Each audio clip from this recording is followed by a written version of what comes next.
Hi, hope you all are doing well. I am your host Kabir Hayat with program Talk Special. Today we will discuss about reorganizing model for systemic change. For discussion, we have very special guest, co-founder and director of Evolutionary Future Lab, Fyodor Orchiniko. So let's welcome him. Hi sir, how are you? I'm doing well, thank you. Thanks for inviting me. First of all, I want to ask, what is Evolutionary Future Lab? Evolutionary Futures Lab is an innovative social enterprise based in Oakland, California. That's near San Francisco, Right. United States. And we are providing educational services and are engaged in strategic community-centered projects to advance systemic change, which is change that involves different sectors, government, civil society, and private sector, to address social and environmental challenges from multiple perspectives. It's great. How you define what is a systematic change? Yeah, so systemic change. If I would probably start with with what is not systems change, right? What we very often see is a certain problem, and it's usually a symptom of deeper factors, deeper systems that underline this problem, right? So if we have, for example, a refugee crisis, so we can provide humanitarian aid to refugees, and that would be great, and it is much needed, right? But we can look at what is causing the refugee crisis. We can look at conflict and the nature of conflict, and then we will discover a very complex system of different factors, institutions and cultures. Institutions including economy, politics, and all that. So when systemic change looks at addressing these social and environmental issues by changing the cultural and institutional context that produces them. It's great. I want to ask, how can reorganization models contribute to achieving systematic change within an organization or a place in which we are living? Yeah. And before I dive deeper into that, if I may really quickly also give you an example of what is systems change and why it's important. So, for example, if you take some small islands like the Bahamas, for example, that are facing increasing threat from the climate change, like sea level rise and extreme weather conditions. You can address the consequences of those conditions. For example, there is a hurricane, it hits the Bahamas, for example, and then you provide humanitarian aid to people there. And that's what you can do after the fact, after the thing happens. But when you look at the problem, you will see that the structure, the institutional and infrastructure and institutional structure and the cultural factors are not designed to handle this escalation really well. For example, there are illegal immigrants in that island that fear deportation, so they leave. Exactly. They are not responding to calls for evacuation, and that is not something you can address after the fact. You need to change the legislation, you need to change communication with those people, and then you need to change the infrastructure before the hurricane happens. And it usually takes a lot of time, and that's when you can employ reorganizing business models as an actor, either a government actor or a social enterprise or a nonprofit that is trying to address this issue. It's amazing. Now I want to ask, could you share some examples of reorganization efforts that led to successful positive change? Right. So in fact, there is a whole body of academic research done by University of Melbourne. They used to have this department called Center for Social Impact at the business school. In 2018, they published these articles, a couple of articles, based on the data from 55 organizations in the Philippines and Indonesia that employed reorganizing business models to achieve systems change on the ground. So these academics, my good friend, Professor Krzysztof Dembek, and his co-authors, they defined what a reorganizing model is, and it's essentially a model that addresses an interconnected network of needs that evolves over time. So, and it is different, like in essentially social entrepreneurship. The first attempt was to bring to bring goods and services to local communities, especially as people dealt with poverty. So, like, let's make Coca-Cola available to people in the local community by making it smaller, for example, and cheaper.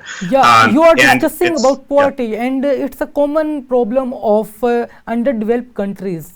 I want to ask, no, we are living in a era, and we are talking to you. You are from America and I am from Pakistan, and we are living in global village. How information technology helps us to enhance our income? Right. So the thing is that this is all needed, right? So when products and services become available to local community, that is a good thing. But also this extracts money from the local community, because now they spend money on cheaper Coca-Cola instead of investing and building enterprises, right? So the next phase was, okay, let's create jobs, and that's what that was happening in Pakistan a lot now, right? So people are connecting with global markets and do freelancing work, as far as I know, right? Yeah. This is wonderful. This brings money to Pakistan, not extracts money from communities in Pakistan to buy Coca-Cola and enrich Americans, right? So which is better, but it's still not addressing systemic issues, because when you create local jobs and either it doesn't go beyond certain level, or if it goes beyond certain level, companies very often change jurisdiction. And that's how international development efforts are often flawed, because they subsidize private gains through blended capital to try to invest in poorest communities, poorest countries, and they end up contributing to brain drain. So talented people create something good, and then they leave their local communities. So systemic reorganizing models, they work across sectors. Usually it's a coalition of several organizations looking at issues systemically to make sure that the entire community gets transformed, and not just selected group of people within the community is elevated. Yeah, I totally agree with your discussion, and you are absolutely right, and you are discussing about how we can change our society. And no, I wanna ask, it's a very general question, and in every mind it comes. I wanna ask, what key factors should leader consider when implementing and planning a model? Right. One of the problems with reorganizing business models is that they're not compatible with many of the support structures. So if you look at philanthropy, for example, and when you look at impact investing, even government initiatives, they are not very much designed to support reorganizing business model. One example, also to your question of examples, one of the subjects of the study is Health and Harmony, a company in Borneo, and they created they started with trying to address environmental issue of deforestation that threatens biodiversity of Borneo. But then they found out that it's connected to poverty. And poverty was connected to healthcare, because people were poor and they were cutting trees illegally because they had to sustain their livelihoods. And so one of the contributing factors was extractiveness of healthcare. So they built a hospital, and this hospital provides 70% discount to those who do not cut trees illegally, and those who do cut trees illegally, they provide an opportunity to contribute with seedlings. So you cut trees illegally, you have to plant trees in order to be able to get health care. And in the meantime, they also do curriculum development for schools and education programs. They teach alternative livelihoods, entrepreneurship, that allow people to get out of poverty without cutting trees. And this is an example. In 10 years of this work, they were able to stop deforestation in the region and improve healthcare, like well-being of the community, medical aspect, right? And they were able to improve poverty situation.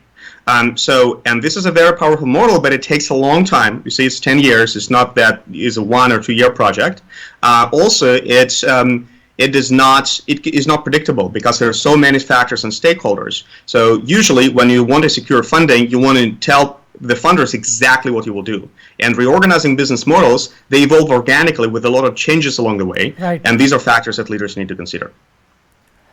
Potential resistance is a major issue in this regard. I want to ask, how do you address potential resistance? Yeah, sure, absolutely. The first is that trust is key, right? So if you come to a different community that you don't have connections to and start doing something, reorganizing business model will not work. right? So in the core team, the hosting team, the team that develops this strategy, you need to have a representation of the local community. You also need to understand the local power structure. It shouldn't be a power struggle. You need to define the area in which you can actually operate with trust, and that's how you overcome resistance, because you don't have resistance if you have partnership. Right. No, I want to ask what strategies we have to follow to, you can say, overcome the potential resistance. Right. So first of all, understanding that that listening is key. Health and Harmony in particular spent 400 hours on listening before they even started doing anything. Also, these models are not based on one grand design. So, for example, the example that I gave you, that is how it looked years into development. Usually start with one project. You see that it only contributes to one of the areas that need to be changed. So you create something else, something else, something else, and over time you develop this relationship. So taking the time to build trust and build relationships, not try to design one big thing and engage a lot of money and resources to make it happen, but instead start small and move as fast as your relationship and trust move. Yeah. In your experience, what role does communication play in this regard?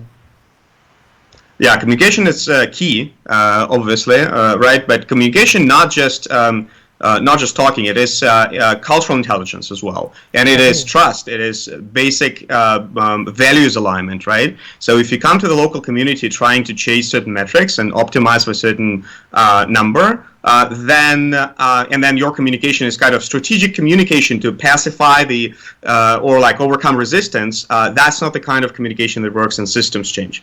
Right. This is also counterintuitive because a lot of change efforts now are about let's explain to people why this is the best thing for them, right? And this is the opposite. The communication that is used in systems change is the opposite of that. This is co-creation. So you need to listen to people, weave their voices into the collective voice that really formulates a strategy. Yeah. It's very important. No, I wanna ask, what is the importance of aligning organizational culture in this regard? Right. So yeah, it's one piece of conventional wisdom that actually was very harmful to the field is that you need people from private sector, for example, who understand innovation, understand business and money and finance to get into this systems change field and figure out what new financial instruments are needed and how to run things. And it's disastrous because you need to emphasize understanding of how complex social systems work, how communities work. You need to unlearn a lot of things. So when you work with people who come from private sector, they need to understand that they need to come with beginner's mindset. They need to unlearn the way things were done. Otherwise, it would be another colonial and harmful thing. I am asking how we can get rid from anxiety, depression and these kind of things during performing our services in an organization. Oh yeah. Yeah, absolutely. Yes. Sure. No. Well, psychological well-being is real. There is no one solution that works for all, but there are patterns. One is that it's important to do it in community. You shouldn't be alone. It could be very lonely, especially for local leaders, right? Who are doing this work within their local community and develop these relationships. Might be hard at the beginning and they might feel lonely, but there are international networks of support because there are other people who are doing this in different contexts, are doing different things, but they share same principles and care for the community. So bonding with others is great, but also drawing healthy boundaries, saying no to things that you don't want to say no, but you have to maintain your well-being. And also strategical planning, recess or rest is also very important. And of course, it's not always possible, but just understanding, being conscious about the sacrifice you make by sacrificing a weekend to do something, for example. Yeah, it's very amazing, and I really thankful for your precious time, and you are discussing all the way, and you are discussing very amazingly. And now I want to ask, what indicators do you suggest how we can identify our problem in organization? Right, and again, I would say I am asking about indicators. Right. Yeah, right. And so when we talk about metrics, it's very important to understand that metrics works very differently in systems change. So because metrics very often is used to control performance and to predict performance. Right. In systems change, metrics, there is a whole field of developmental evaluation that needs, metrics needs to be updated as community changes. Because if you design your KPIs, for example, and you set your goals before even talking to the community, these goals might be irrelevant, right? Or you might have blind spots identifying these metrics. So once you are talking with people, you get a lot of qualitative data, the interviews, the discussions, the dialogues, right? And then from that, you basically identify what is important for the community to track.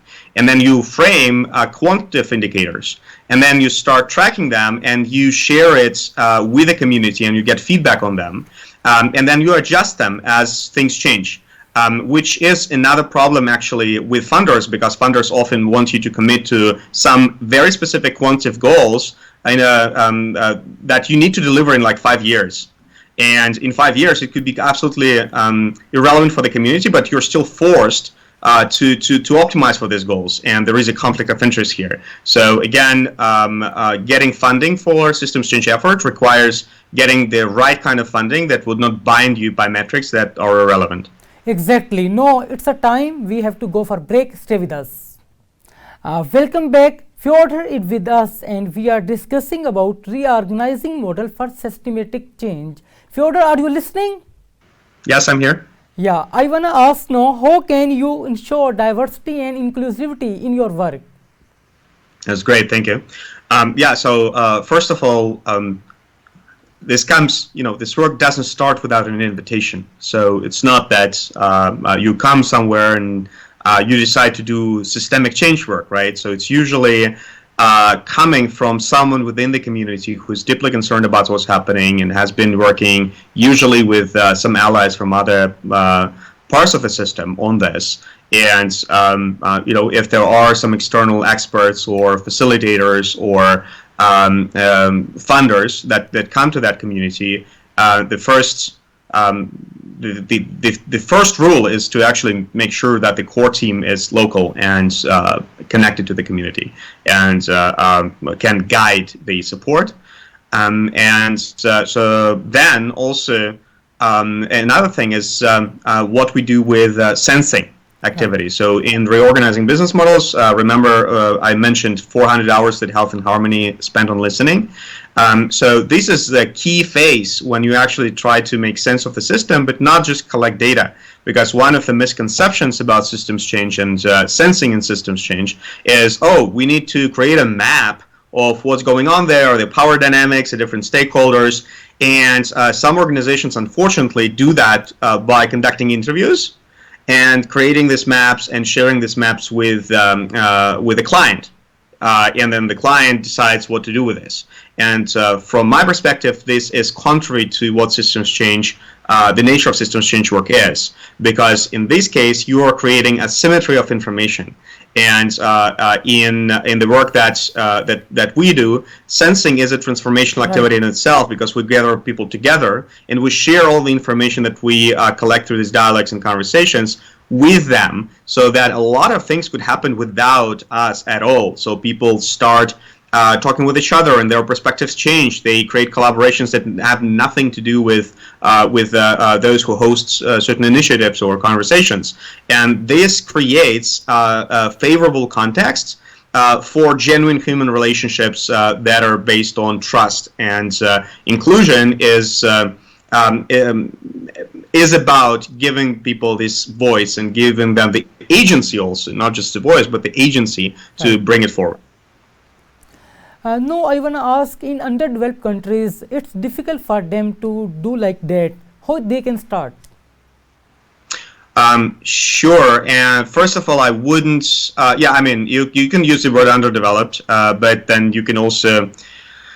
Yeah, you can also look at this from the perspective of different forms of capital, because underdeveloped is based on financial capital usually, right? So you look at gross domestic product, for example, per capita and per purchasing power parity, and then you rank countries and all of that, right? I remember when I was in college, my professor asked me to calculate, to do like some calculations regarding Chinese gross domestic product per capita in purchasing power parity in like back in the 1940s.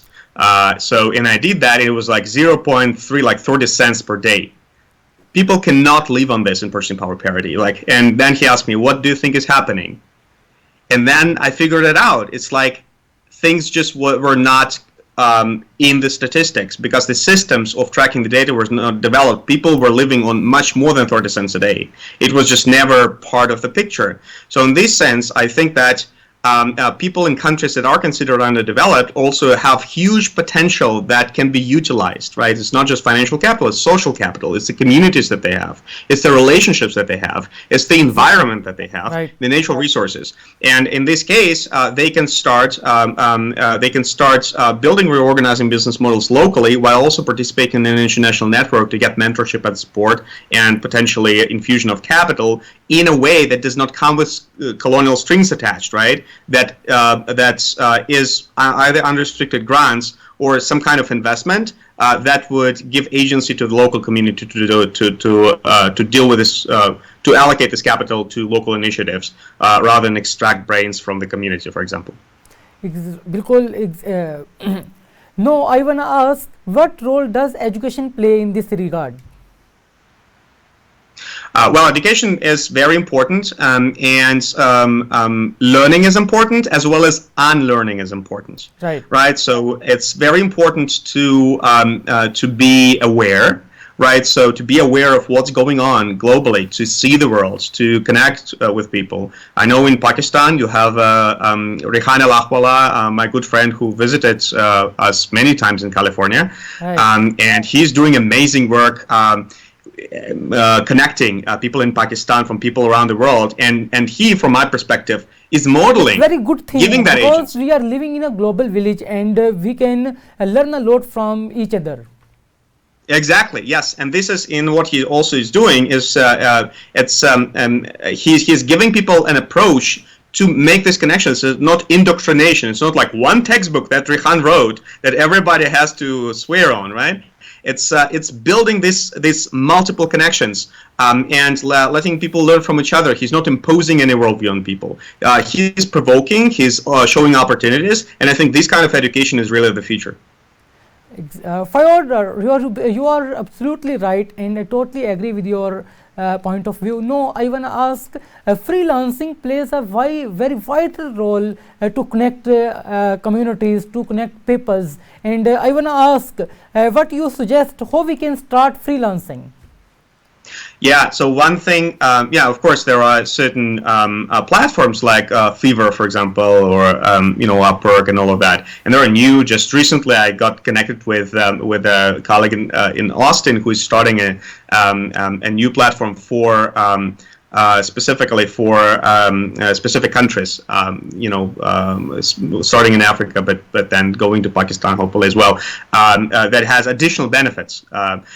What I would suggest is looking for freelancing opportunities that are also learning opportunities. Because very often freelancing work is this like, oh, I don't communicate with my freelancer. I just give them the task and it's cheap and I get the result. Okay, this is good, and this, it's not bad to do this kind of work, right? But at least in addition to doing this kind of work, looking for opportunities when you become, like, for example, executive assistant for someone, so that you can actually, you can earn good money, but you can also learn. You can learn from human being. You can connect with human being. And I think also what Rehan is doing by connecting, like, for For example, you can reach out to me, or many other people in Pakistan can reach out, and we can. In this regard, there is a language barrier, and we have to communicate for proper. You can say, if I wanna serve you properly, if I wanna work your as a freelancer, and I have to communicate with you, communication barrier is there. How we can overcome it? Right. So first of all, and it's multiple. You can look at it from multiple perspectives. First of all, there will always be communication barrier. Like, for example, I grew up in Russia. I'm not American by birth, right? I went to university in Russia, right? I live in America. I did experience language barrier, and yes, it's hard, and you just need to keep trying. You need. I remember one person didn't want to continue conversation with me because of my language like 12 years ago, and now he's writing to me like saying, and he's a big guru in my field. It's like, hey Fyodor, I'm writing this book and I'm watching this materials that you produced, and this is so great, thank you so much for doing this, right? So that is a span of 10 plus years. So just don't be discouraged. Also, don't work with people who don't appreciate you. Know that you're valuable, and if people dismiss you because of your language, try to not take it personally. I think this is very important. Your value as a human being and your culture is still there. Nowadays a lot of platforms are there, YouTube, Instagram, and different platforms are there from which we can learn a lot from people, from forms, from apps, from, you can say, artificial technology is there, and no artificial intelligence comes, and it's a very amazing era, and innovations coming very rapidly. Now I want to ask how we can engage ourselves with innovations. No, sure, absolutely. I think again, international networks are key, right? So looking at what's first of all, understanding what's out there, then realizing what's important for you, what resonates, right? Then looking for mentors, looking for people who are doing the work at the level that you want to do, and not be discouraged if those mentors don't recognize you just yet. Yeah. So find mentors who do recognize you. If somebody does not recognize you, just move on and find someone who will, and then it will work out. How we can create a balance between innovation and stability? Yeah.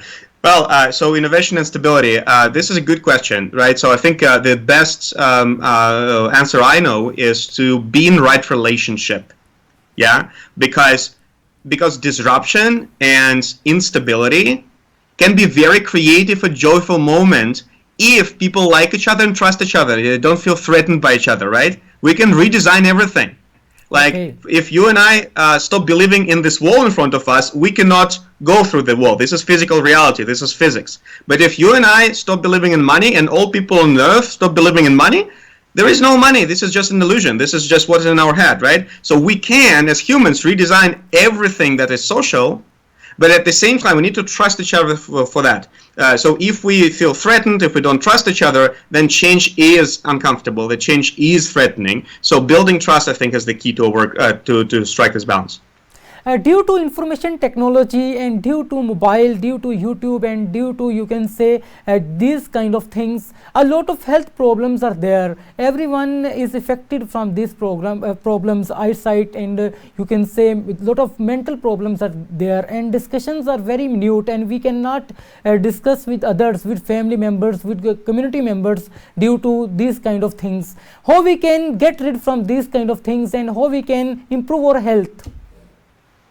Right. I'm afraid this particular question is outside of my expertise. I recognize its importance, and I know that there are many people doing exactly that. So I am a parent. But you are an individual, and you are also facing like that. And I am asking you, are as a professional, what do you think? How we can improve our lifestyle like that? Yes, no, absolutely, yeah. And as I'm saying, I recognize the importance of the question, and I feel it, but not as an expert, because I have been in the field of system change a lot, and I can give you examples from the professional field. Here, I'm speaking as a private person and a parent, because I also have a 14-year-old daughter. I want to ask, everyone want innovation, and everyone want to improve her lifestyle or his lifestyle and his organizational culture and each and everything. But the resources, limited resources, let them to not do like that. So how we can do this in limited resources? Right. Yeah. So, and just to finish the thought, if that's okay. So, from the perspective of private citizen as a parent, I think that it's important to have a balanced relationship with technology. But I do not think that we need to abandon technology. We need to embrace it, but carefully, and make our own decisions and seek expert advice as we organize that. And then limited resources is also another problem. But here I would refer back to the idea of multiple capitals. So you can rely on purely financial resource, or you can rely on barter. You can rely on human connections. You can rely on natural capital, right? And just rethinking your planning in these terms can help unleash a lot of potential. And through this potential, by leveraging these other resources, you can attract more financial capital, because you will be achieving results. You will be able to show results instead of, hey, I will not start doing anything unless you give me money. It's not going to work. Start doing it right now. You have a lot of resources there. Show that you can create value, and then money will come. Exactly. But we think first money will come and then I will start. It's a very bad thing, and due to that we can't start anything. Now I want to ask, what are the challenges in this regard that everyone face when he wanna change her systematic change in his organization or in his department? Right. So the biggest challenge with systems change is that it's hard, it's complex, it's counterintuitive, and it's not well supported with the system. So if you want to make a lot of money and be a very successful person, you better not go into system change, unfortunately, right? So if you care about the community that you're part of, or that you're coming from, if you care about the world and where we're heading with climate change and economic inequality and other situations, right? Yeah, you kind of have no choice. And we see the situation changing with systemic approaches becoming more and more mainstream, but it's still hard, right? And I think the biggest challenge is to resist that temptation to just go mainstream and chase, resources that are still available in better offers in projects that are not systemic. Fyodor, due to COVID-19, everything shift to physical to online, relevant to studies, relevant to, you can say, activities, and relevant to workload. And now you want to ask, how do you think this change will be influential for our lifestyle and for our, you can say, workings? I'm not sure if the future is very uncertain, right? So, what happened during COVID is just a glimpse of what uncertainty is always there. Yeah, right. And also, we don't know. There will be probably other pandemics. There might be, unfortunately, wars that are coming, and a lot of other things. So, how I like to look at that is that we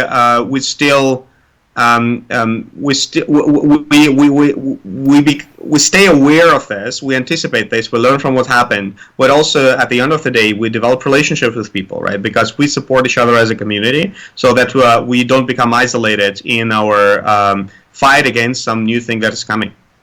Fyodor, how we can fight with uncertainties? So one way to fight with uncertainty is to embrace uncertainty, right, rather than fight with it, is and see opportunities. Creates really try to develop the muscle of letting go of things that don't work anymore. Because and of course, there will always be circumstances that we cannot control that are coming at us. It's like, saying someone who is under militarily attack, right? To say it's a civilian and say, hey, look, just change your attitude and it's going to be fine. Like, it's toxic, right? So you have to address that. You have to find shelter. You have to do things, right? And you might not be prepared for that. But at the same time, also, in other situations, many issues are self-imposed because we are not letting go of things that are no longer working, right? So during COVID, for example, a lot of businesses closed because they were not able to pivot their business model. Right. What is the importance of decision making in this regard? Well, decision making is definitely important, and I would also extend the concept of decision making to the concept of agency, because a lot of decisions that we make actually lack agency. Because these decisions are made for us. We think it's our decisions, but it's how people people are expecting us to do, for example, right? Or things that we're used to do because of our past experiences. And the ability to be more conscious about why we're making certain decisions or about to make certain decision, and consider different factors and connect with the current reality, and maybe change the conventional decision that we would have made earlier. Like, I think it's key. Right. And this is something that I call agency. No, our time is going, our program is going to end. No, I wanna ask any suggestion or any message you wanna share with our audience. Yeah, great. So I would like to use this opportunity to Most welcome. once again thank you for inviting me to be part of this program. Most welcome. And also thank my longtime friend of many years, Rehan Alahwala, who is making this kind of connections possible. I'm also extending my warmest wishes to the people of Pakistan and Lahore specifically, as far as I understand that's where you're located. If you ever in San Francisco, let me know. I might be in Pakistan in the near future, and sure. might even come to the studio if you invite me. With that, I'm again thankful and looking forward to continuing the conversation. I really thankful for your precious time, and I have learned a lot from you, and hope so audience will learn a lot from you when this program will be on air. Now our program is going to end. We will come back with another guest and another amazing topic. Bye bye.